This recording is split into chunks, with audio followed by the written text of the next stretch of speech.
Hello YouTube. Just showing, I just put LEDs, bulbs in the back of these gauges.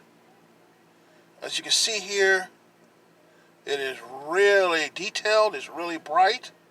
They were going to go into my 2003, but since I totaled it, I used the LEDs and put them in Frankenstein. They turned out really good. They're really bright, especially behind the trip meter and the odometer.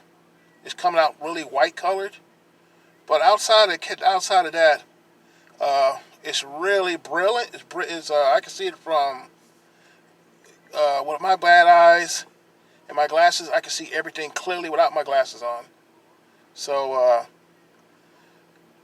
now I need to put the LEDs in courtesy lights, the glove box, all the little lights around, and get those nice and bright too.